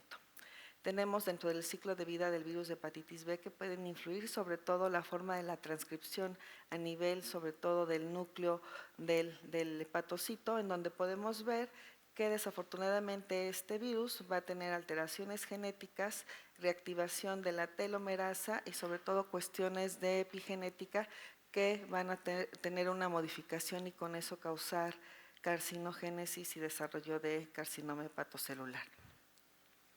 Asimismo, podemos ver que también se pueden bloquear algunas funciones de oncogenes a nivel del ciclo celular. Tenemos en esta diapositiva todo lo que puede influir en base de la respuesta del estrés oxidativo y podemos ver sobre todo en la imagen de la derecha, ahí tenemos la proteína X que está sobre todo involucrada en el desarrollo de carcinogénesis en pacientes que tienen virus de hepatitis B. ¿Cómo influye eso? Con el desarrollo de estrés oxidativo y la alteración epigenética para tener todo este ciclo, sobre todo de influencia de los microRNAs a nivel de las síntesis y las vías de señalización de JAK3, STAT, P53, beta-catenin y con esto desarrollar carcinoma hepatocelular. Ayer lo vimos que es importante, sobre todo este grupo de enfermos que tienen hepatitis B, tener un tratamiento. Hay sobre todo unos reportes en Taiwán, podemos ver que pacientes que tienen positivo el antígeno de superficie y el antígeno E positivo, como el desarrollo de carcinoma hepatocelular en el transcurso del tiempo es mucho mayor que en aquellos que no tienen hepatitis B o en aquellos que solamente tienen el antígeno de superficie positivo y el antígeno E negativo. Asimismo, si tenemos sobre todo enfermos que tienen cirrosis hepática con virus de hepatitis B que no están siendo tratados, el riesgo es mayor de progresar a cirrosis hepática, Pero como ustedes lo pueden ver, entre también mayor sea la carga viral, mayor es el riesgo del desarrollo de carcinoma hepatocelular. En este estudio REVEL, tenemos adultos que tienen hepatitis B, que tampoco recibieron tratamiento previo, y esto hicieron una correlación con los niveles de transaminasa, sobre todo de la ALT. Podemos observar que entre más elevada tenga la ALT, en el seguimiento de 12 meses, es mayor el riesgo, sobre todo si tienen más de 2 veces el límite normal elevado, hasta de un 6% del desarrollo de carcinoma hepatocelular. Por eso es importante que dentro de los parámetros de valorar que estos pacientes puedan ser tratados y que tengan buen control del virus de hepatitis B, tengan normalización de la ALT, porque aquí podemos observar que enfermos que han sido tratados con entecavir o TDF también disminuyen el desarrollo de carcinoma hepatocelular. Podemos ver que los pacientes que normalizan la ALT tienen menor riesgo del desarrollo de cáncer comparados con los que no tienen ninguna normalización con una P significativa y viendo sobre todo un año de tratamiento la reducción del riesgo. Asimismo, podemos ver en estos metaanálisis que fueron reportados en el Congreso Americano para el Estudio del Hígado del 2019, como de acuerdo a las razones de riesgo podemos ver que el hecho que estén tratados con tenofovir puede también disminuir el riesgo de desarrollo de carcinoma hepatocelular. Este siguiente estudio vieron sobre todo la eficacia comparativa entre el uso de entecavir con tenofovir para prevenir el desarrollo de carcinoma hepatocelular en pacientes con hepatitis B crónica. Y aquí nos marca esta revisión sistemática en donde el riesgo del desarrollo de carcinoma hepatocelular en estos pacientes tratados con entecavir fue de 27% mayor en comparación con TDF y podemos ver que este análisis adicional, sobre todo con un análisis ajustado, podemos ver que estos pacientes no hubo diferencia entre ambos grupos de tratamiento entre entecavir y tenofovir para el desarrollo de carcinoma hepatocelular. Ayer comentábamos que algún grupo de pacientes que no tienen negativa la carga viral y que pueden tener viremia de bajo nivel, pueden tener aumento del riesgo de carcinoma hepatocelular. Por eso es importante llevar el seguimiento con carga viral. Y podemos ver en este estudio, compararon pacientes que tenían niveles todavía detectables de carga viral, pacientes sin cirrosis y con cirrosis, comparados con pacientes que ya tenían negatividad de la carga viral, como el desarrollo de carcinoma hepatocelular es mucho mayor en pacientes que tienen viremia de bajo nivel y que aumenta el riesgo de cáncer, sobre todo pacientes que reciben tratamiento con entecavir. Por eso es importante vigilar este grupo de enfermos. Ya vimos que lo ideal es estarlos vigilando con la realización de ultrasonido cada 6 meses, grupo de pacientes con cirrosis hepática, pero hay que recordar que los pacientes que tienen virus de hepatitis B, desafortunadamente no todos desarrollan cirrosis y que aunque no tengan cirrosis, siguen con el riesgo persistente de desarrollar carcinoma hepatocelular. Entonces es importante con este grupo de enfermos desarrollar un score que se llama PHB, en el cual podemos ver si estos pacientes pudieran tener un riesgo del desarrollo de cáncer. Y podemos ver que es una puntuación muy fácil con la edad, el sexo del enfermo y sobre todo con el recuento de plaquetas. Y podemos ver que de acuerdo a aquellos que tengan una puntuación de 10 a 17 tienen un riesgo intermedio, pero aquellos que tienen más de 18 puntos tienen un riesgo alto de desarrollo de carcinoma hepatocelular. Y con este score podemos predecir el riesgo del desarrollo de cáncer. Con este estudio fue un grupo de pacientes con terapia antiviral a 5 años y podemos ver que con este score, si tienen más de 18 puntos, lo podemos correlacionar con el desarrollo de cáncer.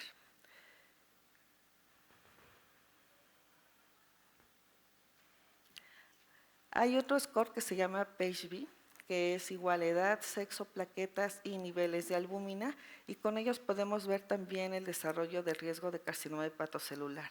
Esta comparación sobre todo de escalas, aparte de que compararon PHB y PHB modificado, podemos ver que podemos utilizarlo en nuestros pacientes para que podamos llevar la vigilancia del desarrollo de carcinoma hepatocelular. ¿Qué hay sobre el virus de hepatitis C? La doctora Graciela ya les mostró algunos, sobre todo estudios que se han reportado cuál es el riesgo de estos enfermos de desarrollarlo y El riesgo de desarrollar carcinoma hepatocelular en estos pacientes sin tratamiento es de 15 a 20 veces mayor si no son tratados. Y desafortunadamente un factor de riesgo es también tener un genotipo 1B.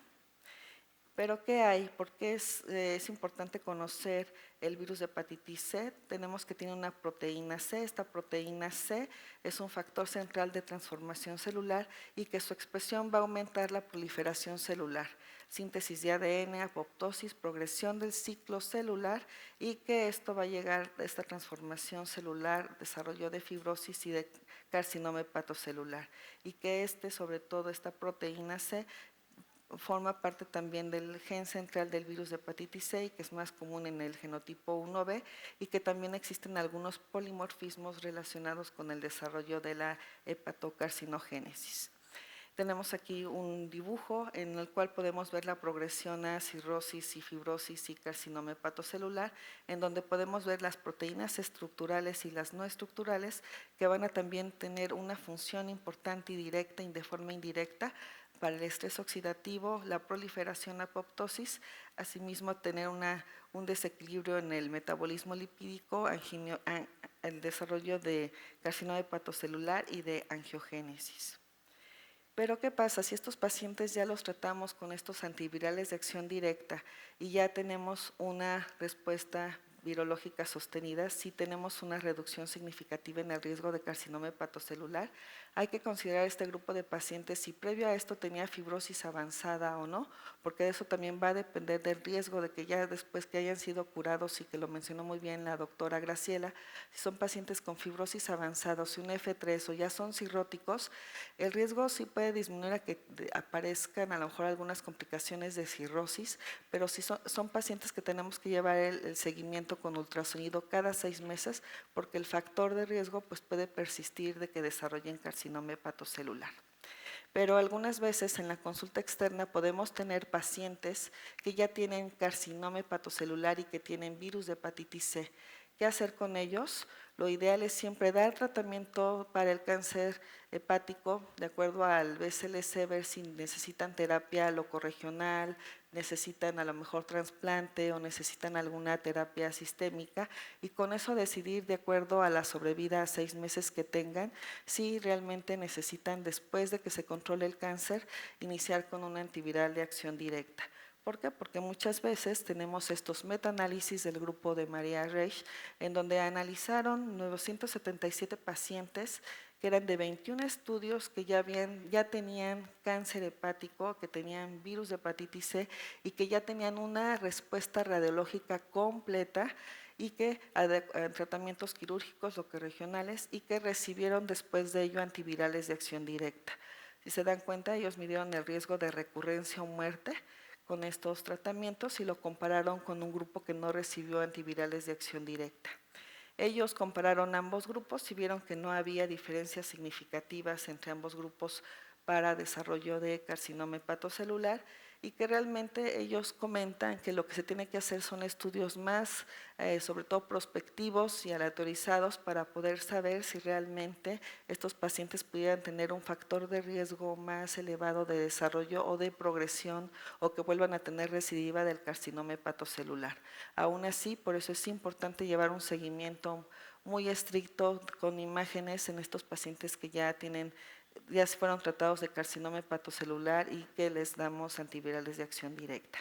Tenemos otro metaanálisis, igual también analizando el tratamiento de antivirales de acción directa y la recurrencia sobre todo de carcinoma hepatocelular ya en pacientes tratados del mismo y podemos ver aquí dos gráficas, uno comparando la recurrencia de carcinoma hepatocelular después del tratamiento con antivirales de acción directa comparado con interferón, en los cuales pues van a favor que tenemos de que los antivirales de acción directa pudieran influir un poco en la recurrencia del cáncer hepático. Y en la otra gráfica tenemos el análisis de la recurrencia del cáncer hepático también después de tratamiento con antivirales de acción directa comparado con aquellos que no tienen ningún tratamiento, en donde podemos ver que pues, el hecho de que demos tratamiento pues, puede sobre todo tener el riesgo de recurrencia de carcinoma hepatocelular. Ellos mencionan que en este estudio, que sobre todo fueron países europeos, tuvieron recurrencia de carcinoma hepatocelular cuando tenían previo este tumor, y que después de la terapia, pues con antivirales de acción directa no era infrecuente que tuvieran una recidiva del mismo. Asimismo, el tratamiento puede reducir la recurrencia en comparación con interferón, como lo podemos ver en las gráficas, pero que con ninguna intervención pues también tenemos ahí la reducción del mismo. Para hepatitis D tenemos algunos cambios epigenéticos, estrés oxidativo que pueden influir y la respuesta inmunitaria, y que pueden tener algunas vías semejantes al virus de hepatitis B para como STAT, y esto también aumentar la carcinogénesis en este grupo de pacientes. Y para hepatitis C, como sabemos, genotipos 3 y 4 son los que más predisponen al desarrollo de cirrosis hepática. En algunos artículos dicen que el hecho de desarrollo de carcinogénesis es muy rara, pero que todavía faltan algunos estudios clínicos y de laboratorio para poderlo asociar al desarrollo del mismo. Por lo tanto, con esto concluimos que ya vimos que hay mucha predisposición genética y del microambiente celular y de las células inmunes para el desarrollo de cáncer hepático, y que también puede influir mucho el huésped, no solo per se el virus. Lo ideal es que todos los pacientes que tengan hepatitis B crónica deben de recibir tratamiento, porque como lo observamos, el hecho de tener bien controlada la carga viral o negativa y la ALT en niveles normales disminuye el riesgo del desarrollo del mismo. Para virus de hepatitis C, lo ideal es darles tratamientos con antivirales de acción directa, los cuales tienen una curación más del 95%. Y si son pacientes que tienen carcinoma hepatocelular más virus C, primero pues tratar sobre todo el carcinoma hepatocelular, luego ver si requieren el antiviral de acción directa, pero si son pacientes que tienen también ya un cáncer previo, pues ver también que la recidiva puede estar presente y que tenemos que llevar el seguimiento con estudios de imagen. Lo ideal, y como le mencionó el doctor Nicolás, es mejor la prevención, vacunación y sobre todo hacer tamizaje en el grupo de personas que tengan factores de riesgo. Gracias.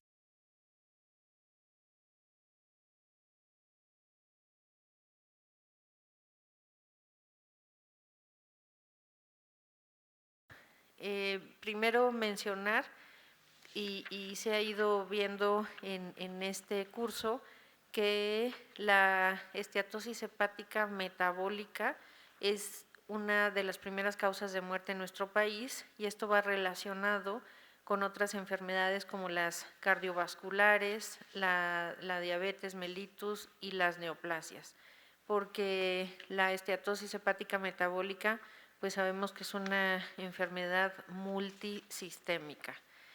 La esteatosis hepática metabólica es una enfermedad que es muy heterogénea y cada persona tiene diferentes características. Hay personas que tienen predominio de factores metabólicos, hay personas que tienen predominio de factores genéticos y personas que tienen predominio de factores ambientales. Cada una de estas personas va a tener diferente riesgo y va a desarrollar una enfermedad diferente, pero también es diferente de acuerdo a la edad que tenga, de acuerdo si es hombre o mujer, la microbiota que tiene, los factores de salud metabólica. Habrá personas delgadas que tengan esteatosis hepática, personas con sobrepeso, personas que tienen más músculo, que tienen menos músculo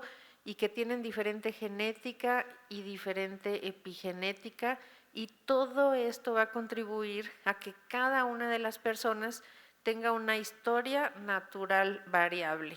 Y al tener esta historia natural variable, pues también va a tener diferente respuesta a los tratamientos que se les dé, y entonces por eso vemos que hay muchísimos estudios clínicos y que se han probado también múltiples medicamentos.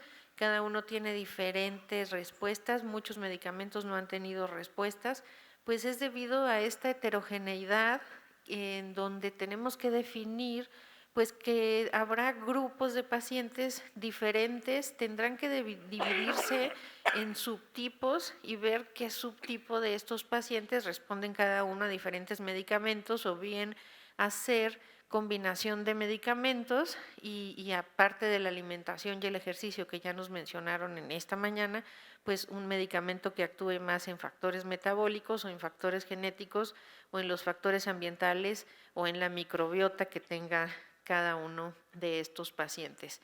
Y más allá, si tenemos conocimiento ya de la genómica y de la epigenómica, esto nos va a ayudar mucho para hacer una prevención primaria. Si sabemos que este paciente tiene ya una pues importante factor genético, ya desde ahí tenemos que ir haciendo prevención primaria en este paciente desde la parte genética. Pero si ya tenemos conocimiento de la transcriptómica, de la proteómica y de la metabolómica, pues ya nos vamos a ir a una prevención secundaria, y si el paciente ya está enfermo, por ahí vamos a poder definir un mejor pronóstico para este paciente. Entonces las cosas han ido avanzando mucho en la parte de la esteatosis hepática, y pues sabemos el riesgo que tienen estos pacientes de que si tienen una esteatohepatitis puedan evolucionar hacia fibrosis, y que la fibrosis finalmente es el factor pronóstico, y que los que tienen fibrosis tienen mayor posibilidad de complicarse y tener una enfermedad cardiovascular o cáncer o muerte por enfermedad hepática. Pero también ya se está estableciendo mucho mejor esta historia que tienen cada uno de estos pacientes, y bien podemos decir que pueden evolucionar de un grado 1 o a un grado 2 de fibrosis en el transcurso de 7 años, los que tienen ya una esteatohepatitis, o bien que también tenemos fibrosadores rápidos, como antes veíamos en el virus C, tenemos fibrosadores rápidos, y 20% de estas personas pueden tener ya cirrosis hepática en 10 años, dependiendo del tipo de fibrosador que se trate. Y podemos llegar entonces a la cirrosis, y si se llega a la cirrosis puede ser carcinoma hepatocelular o descompensación hepática. Si no se trasplanta, pues desafortunadamente llegar a la muerte. Y entonces todo esto tiene importancia para que pues las personas que nos dedicamos al hígado en todo el mundo se comente todo esto, además de ver que la prevalencia del hígado graso pues en todo el mundo y en América Latina es muy alta esta prevalencia, y en México, pero además de que es alta en conjunto con esta epidemia de sobrepeso, de obesidad, de diabetes, y que todo esto va en conjunto, y que además se ve cada vez más en personas jóvenes, y bueno, como nos dijo bien la doctora Fátima en la mañana, pues también en niños, y que México pues forma parte de estos primeros 10 países con sobrepeso, con diabetes y por lo tanto con hígado graso, y que la prevalencia mundial se ha reportado entre 25 y 30%, pero en México, en un estudio que se hizo recientemente en el instituto, en donde se valoró personas de diferentes estados de la República, a estas personas, que fueron en total 3.357 de 5 estados mexicanos, se les evaluó con un ultrasonido hepático, y además se les evaluó con factores de riesgo que pueden dar esteatosis hepática, dando como resultado una prevalencia de esteatosis hepática metabólica de hasta el 50%, que es una de las prevalencias más altas pues en el mundo. En estos estados está la Ciudad de México, Jalisco, el Estado de México, Nuevo León y Puebla, pero después se cruzó con la prevalencia, con el puntaje, con la encuesta de Ensanud, y se vio que está en 50%. Pero además en este estudio se vio una alta prevalencia de esteatohepatitis y fibrosis que se ha visto en jóvenes que tienen sobrepeso, y pues sí, un gran número se encontró con F1 y F2, de tal manera que a todos los pacientes que tienen esteatosis hepática no hagamos como se hacía antes y decir que no hay importancia, que tiene hígado graso, pero que no hay problema, sino que también debemos de ir un poco más allá, estudiando los factores de riesgo que tienen y viendo si estos pacientes tienen esteatohepatitis o fibrosis. Entonces, todo esto, todos estos antecedentes, toda esta prevalencia llevó a que pues, y diferentes investigadores en el mundo se pensaran de qué manera se podía hacer para que se pudiera hacer una mejor concientización de esta esteatosis hepática, porque desde hace muchos años, porque esto no es nuevo, el cambio de la nomenclatura, y desde 1980, por ejemplo, le hemos ido llamando esteatohepatitis no alcohólica, y todos nos hemos referido a esteatohepatitis no alcohólica, a NAFLD, a NASH, que es esteatohepatitis no alcohólica, y vemos desde 1980 todas estas reuniones y que si cambia y que si no cambia.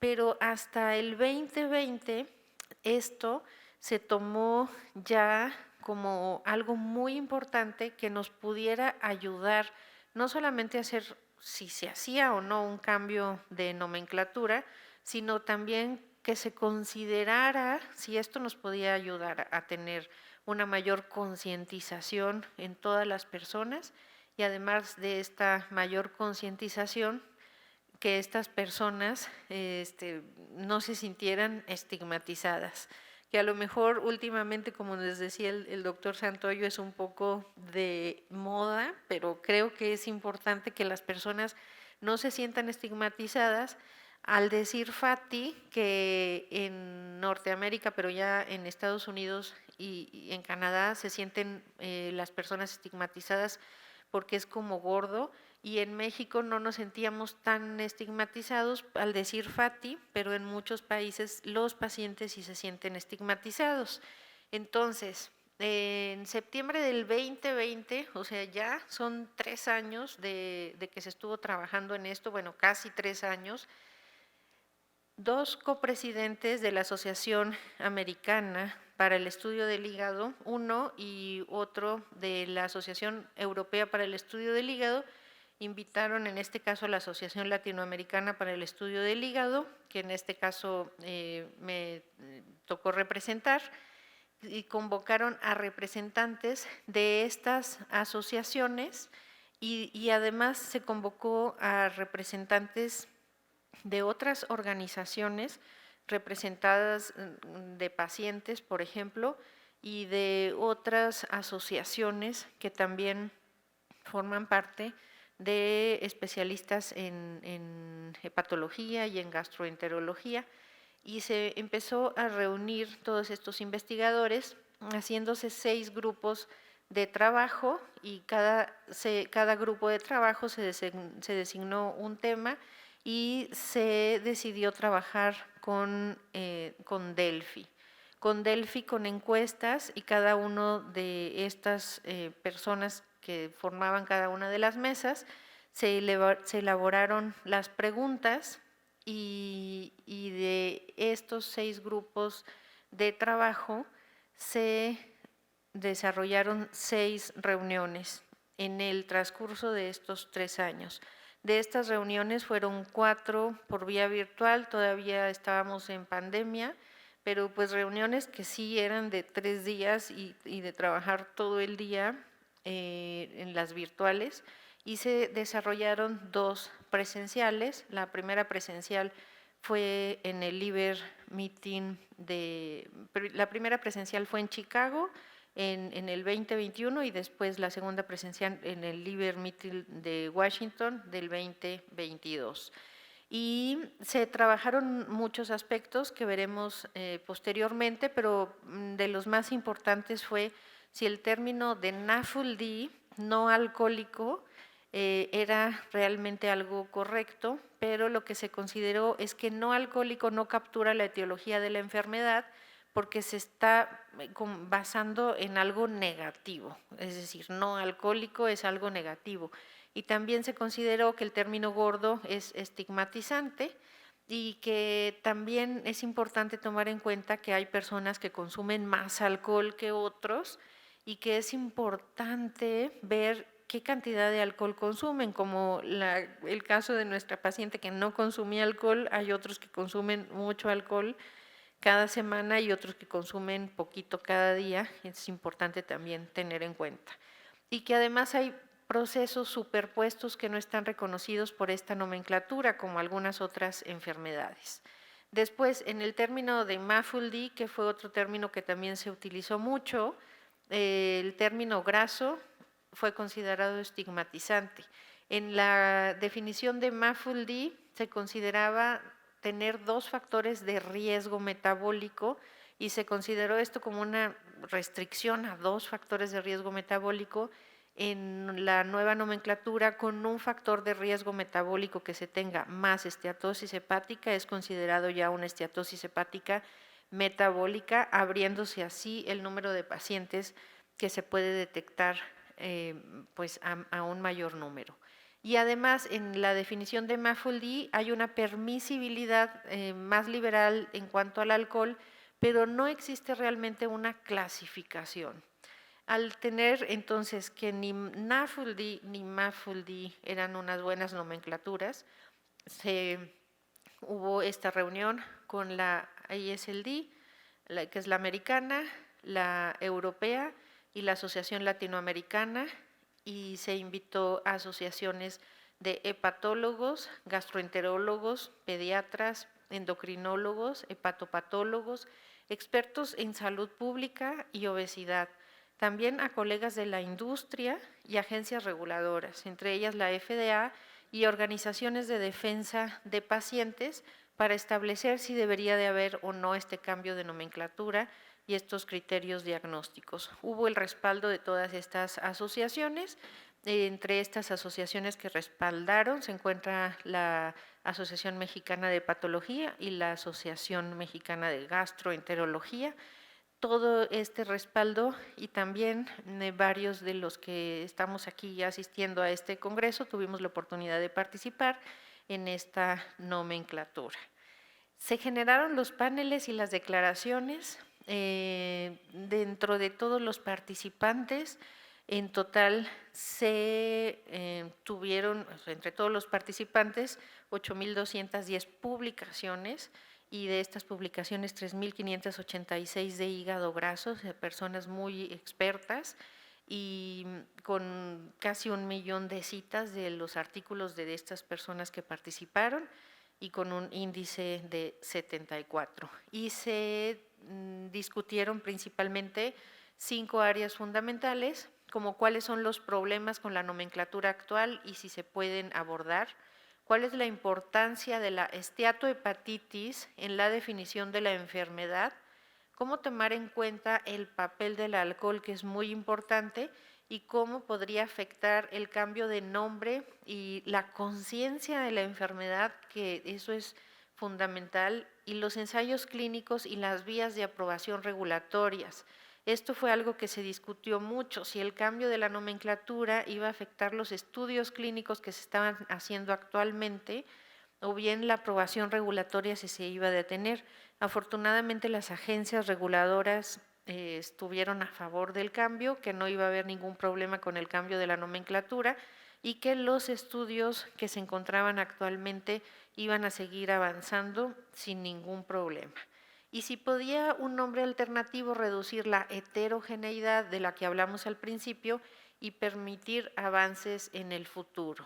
En total se participó con 264 representantes de cada una de estas asociaciones, en donde también estuvo participando la asiática y asociación también africana, y se proporcionaron miembros de cada uno de los países, y en total participaron 56 países representados.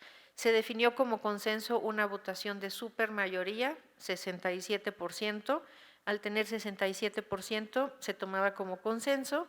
No necesariamente todos tienen que estar de acuerdo y por eso es un consenso, pero bueno, sí la mayoría estuvieron de acuerdo. Se recopilaron los datos, se hicieron la encuesta número 1 y la encuesta número 2, de las cuales, por ejemplo, podemos ver que en la encuesta número 1, que fue del 7 de abril al 9 de mayo, se tuvieron 37 declaraciones y 870 comentarios, porque eran pues muchos expertos los participantes.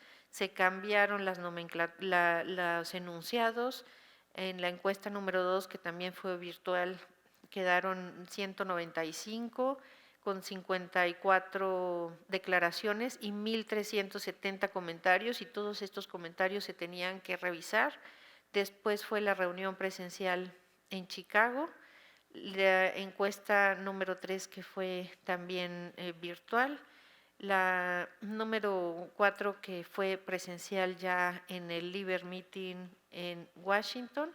En esta reunión fue muy importante porque hubo primero una reunión con el comité directivo y posteriormente de esta reunión se presentó todos los resultados abiertos a todas las personas que asistieron al Liber Meeting, de tal manera que tenían la posibilidad de participar y de estar a favor o en contra de esta nomenclatura.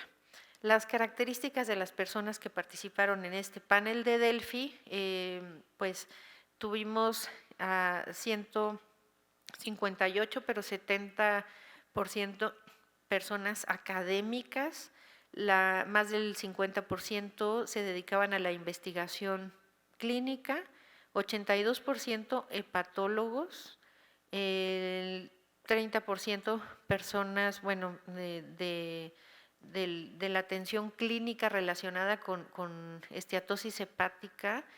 La mayoría se dedicaban bueno, 30% a esteatosis hepática. De ellos, casi tenían el 40% más de 50 artículos publicados y participaron, pues como podemos ver ahí, un porcentaje de cada una de las asociaciones, 60% hombres, personas que nacieron en país de altos ingresos, 73%, personas que trabajan en país de altos ingresos, 82%, fueron más americanos y más europeos.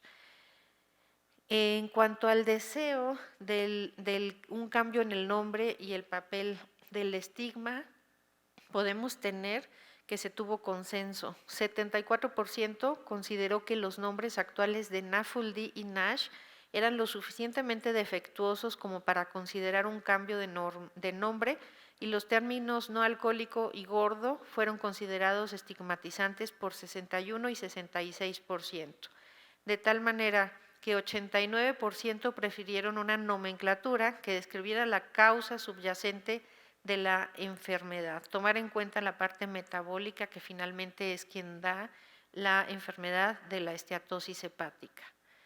Se consideró que la nueva nomenclatura que se rigiera porque fuera una nomenclatura afirmativa, precisa, adaptable, es decir, que permita la inclusión de conocimientos pasados, presentes y futuros, adoptable, simple, aplicable a todos los pacientes, incluyendo también a los pediatras, y que fuera capaz de definir la contribución del alcohol cuando es mayor alcohol el que se toma que el considerado anteriormente, ya que en NAFLD no deberían de tomar alcohol y en MAFLD pues no estaba bien establecido. Y el sábado 24 de julio, en el Congreso Europeo para el Estudio del Hígado en Viena, se presentó ya la nueva nomenclatura y ese mismo día se publicaron los artículos en las 3 revistas, tanto en Annals of Hepatology, que es la revista que nos representa en Latinoamérica, tanto a la Asociación Mexicana de Patología como a la Asociación Latinoamericana de Patología, en Hepatology y el Journal of Hepatology, que representa a la europea y a la americana, y se puede consultar este artículo si lo quieren ver en extenso, que se encuentra en las 3 revistas y que se puede comunicar gratis, bajar sin ningún costo. Y a la vez, como Asociación Latinoamericana para el Estudio del Hígado, nos pareció muy importante que este artículo estuviera además de nuestro idioma, para que pudiera haber mayor concientización de la enfermedad, de tal manera que se comunicó a todos los asociados el cambio de esta nomenclatura en español, y por ahí acaba de hacerse este cambio. Se hizo tanto en español como en portugués, que es el otro idioma que también es oficial en la Asociación Latinoamericana por los Brasileños, y bueno, pues requerimos de hacer mayor difusión para que pueda utilizarse este cambio de nomenclatura con mayor conocimiento. Entonces, esta figura que voy a presentar es muy importante porque es la que quedó finalmente, y es como vamos a ir cambiando poco a poco la manera de referirnos a esta enfermedad, y no solamente la manera de referirnos por el cambio de nomenclatura es importante, sino también es importante porque nos permite una clasificación, y al tener esta clasificación es mucho más fácil que ubiquemos al paciente en el subgrupo que le toca, y que no pasemos de largo un paciente que tiene esteatosis hepática diciéndole que no pasa nada. Arriba de la sombrilla, que es como definimos esto, arriba de la sombrilla vamos a tener a un paciente con esteatosis hepática. Y un paciente que tiene esteatosis hepática debemos de definir si es una esteatosis hepática metabólica. Entonces, del lado izquierdo tenemos aquí esteatosis hepática metabólica, y se va a tomar el acrónico de MASLD, todos, americanos, europeos, mexicanos, latinos, MASLD. Los que tienen esteatohepatitis metabólica es MASH, metabólico, utilizado como la base, como el centro, que es la alteración que nos lleva a la esteatosis hepática, MASLD y MASH. Y va a tener MASLD aquel paciente que tenga esteatosis hepática por una imagen con un solo factor de riesgo, es decir, si hay sobrepeso, si hay diabetes, si hay hipertensión, si hay dislipidemia, y hay un solo factor de riesgo, y vamos a hablar de MASLD. Ese es el primer grupo, el más importante, el más amplio. Pero después ya consideramos este daño dual que puede tener el paciente, que fue del que nos habló el doctor Velarde el primer día de este curso, el jueves, y ahí tenemos que ver qué cantidad toma el paciente de alcohol. Es muy importante saber si bebe poco alcohol, menos de 20 gramos, si es mujer, o más de 20 o 30, y si lo toma diariamente, o si le toma cada semana 60 gramos, o si cada día toma 60 gramos. Entonces, ahí ya podemos ver que si toma poco alcohol, pues va a tener como que un peso más hacia el aspecto metabólico, a que si toma más alcohol se va enfocando más a que tenga una enfermedad relacionada al alcohol. Tenemos el tercer brazo, y el tercer brazo es la esteatosis hepática, que se relaciona al alcohol, es decir, pacientes que beben mucho más alcohol. Tenemos esa tercera clasificación ya dentro de la esteatosis hepática.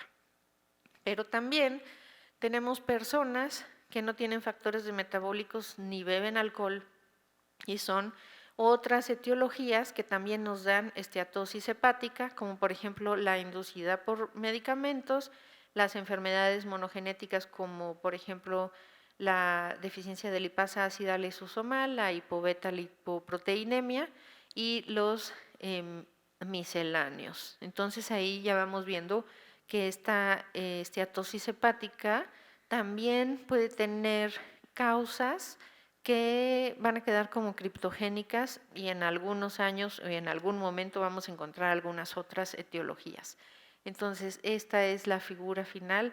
Esta es la nomenclatura final y los acrónimos que vamos a ir cambiando poco a poco para tener una enfermedad afirmativa, para tener una enfermedad en donde podamos clasificarla con una mejor, bueno, que sea más correcta esa clasificación, que podamos mejor definir la causa que lo está produciendo y que podamos hacer una mayor conciencia en toda la población.